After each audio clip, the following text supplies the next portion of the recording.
But unfortunately, hepatitis is much more infective than HIV. Okay. So now, what are the signs and symptoms that we should look out for? Okay.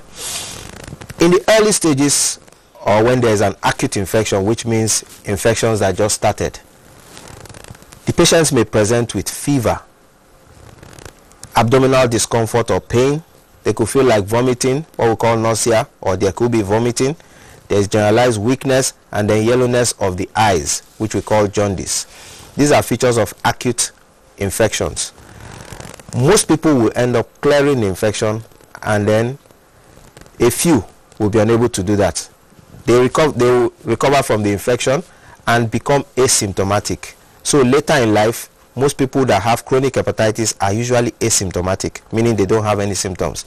They are usually diagnosed when they go for a routine screening, or they are trying to donate blood and they are found to be positive. But after several years, when it has caused enough damage to the liver, they may now start presenting with complications, which will include abdominal swelling, meaning fluid will accumulate in the tummy and they become swollen. The legs may become swollen. They may become jaundiced again, that's yellowness of the eyes. And then some may develop, the blood vessels in their throat may swell up and may rupture and they bleed and start vomiting blood.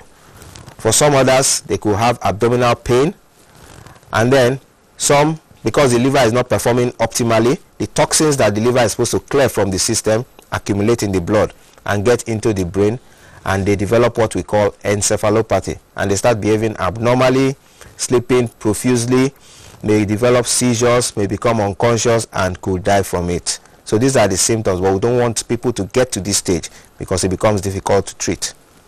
Okay, now, doctor, why in the future we heard that the test is quite expensive and the diagnostic? Why is it so? Well, the routine screening for hepatitis is not expensive. Okay. But the workup for a patient that has hepatitis is a bit on the expensive side. The kits are expensive, and you know what our exchange rates are. They are not manufactured in the country. And there are very few laboratories that are able to perform the tests. So they are a bit on the expensive side. Okay. But the prices are coming down. Okay. With support from some of the companies that are involved in producing the drugs and the government too. Okay.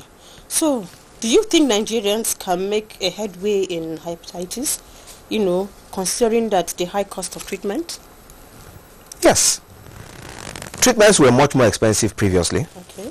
So, the cost of the drugs are actually coming down significantly. They have come down significantly. So, treatment is more within the reach of citizens of the country. And we believe that soon the government will also get involved, and probably there will be more subsidy. There will be some subsidy the way that HIV treatment is being subsidized, and that will make it much more affordable. But treatment is affordable to majority of people. Okay. So now when are we expected to go for routine checks? Are we supposed to check ourselves regularly to ensure that we get vaccinated? Yes. People should. There is effective vaccine against hepatitis B, okay, and hepatitis A. But for hepatitis C, there is no vaccination. So people are encouraged to go and get screened. If they are negative for hepatitis B, they should get immunized. It takes 3 doses over a period of 6 months, and it offers up to 90% protection against hepatitis B, which is the one that is more prevalent in our environment. So you don't wait until you're sick. You should walk into a health center or a laboratory and get yourself tested.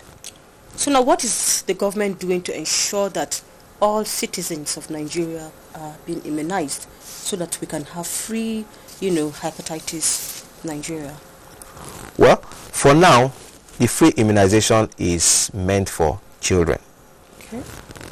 But last year, the National Policy on Control and Management of Hepatitis, Prevention of Hepatitis was unveiled, and it was also launched yesterday. So I believe that in future there are moves to ensure that majority of the population get immunized against hepatitis.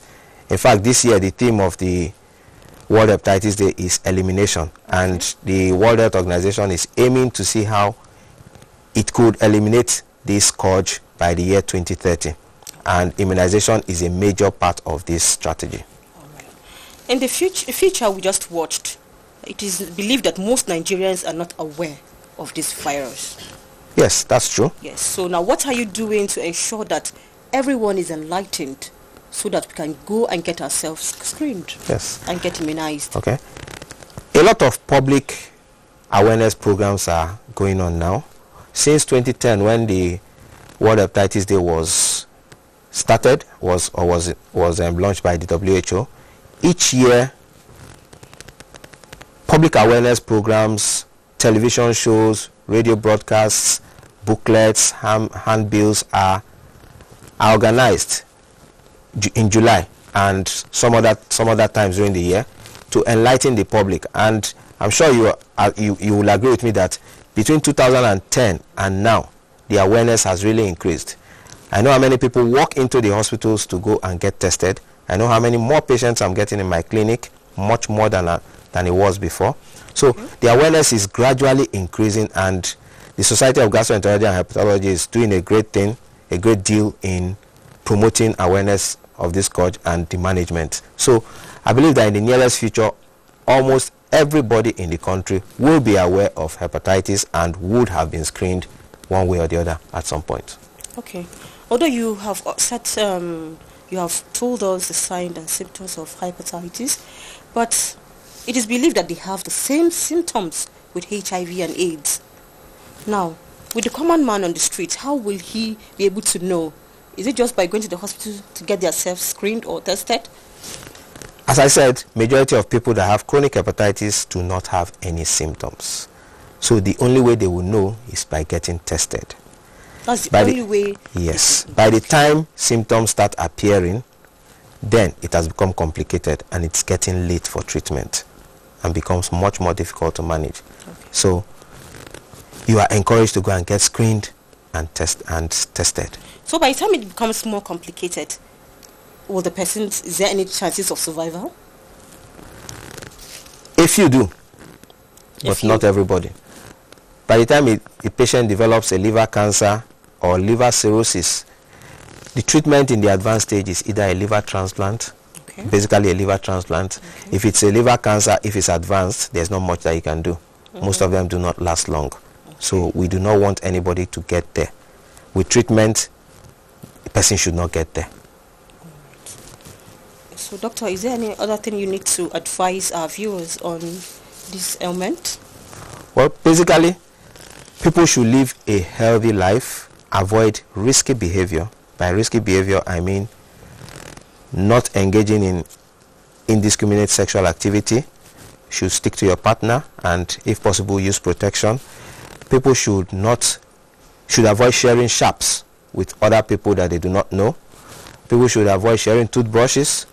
People should ensure that it should be ensured that all blood and blood products that are transfused are properly screened against hepatitis and also HIV. And then mothers, women who are pregnant, need to be tested for hepatitis, and if they are positive, the mothers should be started on treatment for hepatitis B while pregnant if they need the treatment. You said breastfeeding mothers can be contacted even through breastfeeding. Yes, and then the babies at birth, within 12 hours of birth, the babies are supposed to get an immunoglobulin injection which will protect them, and then they start their normal immunization schedule. So if we do these things, I believe that we will eventually be able to eradicate this scourge from our environment. Thank you very much, Dr. Nnabuchi Chidi. He is a consultant, gastroenterologist and hepatologist with Asokoro General Hospital, and he has been enlightening us on viral hepatitis. Doctor, thank you very much for coming to today's show. You're welcome. Thank you.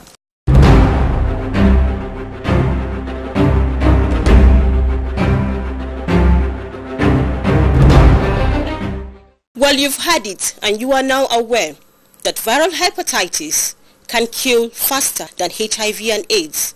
Let's go for the test and let's have the vaccine if you are negative, so that we can avoid having the viral hepatitis. So we'll come your way, same time, same station. Take care of yourself and see you next week. Bye for now.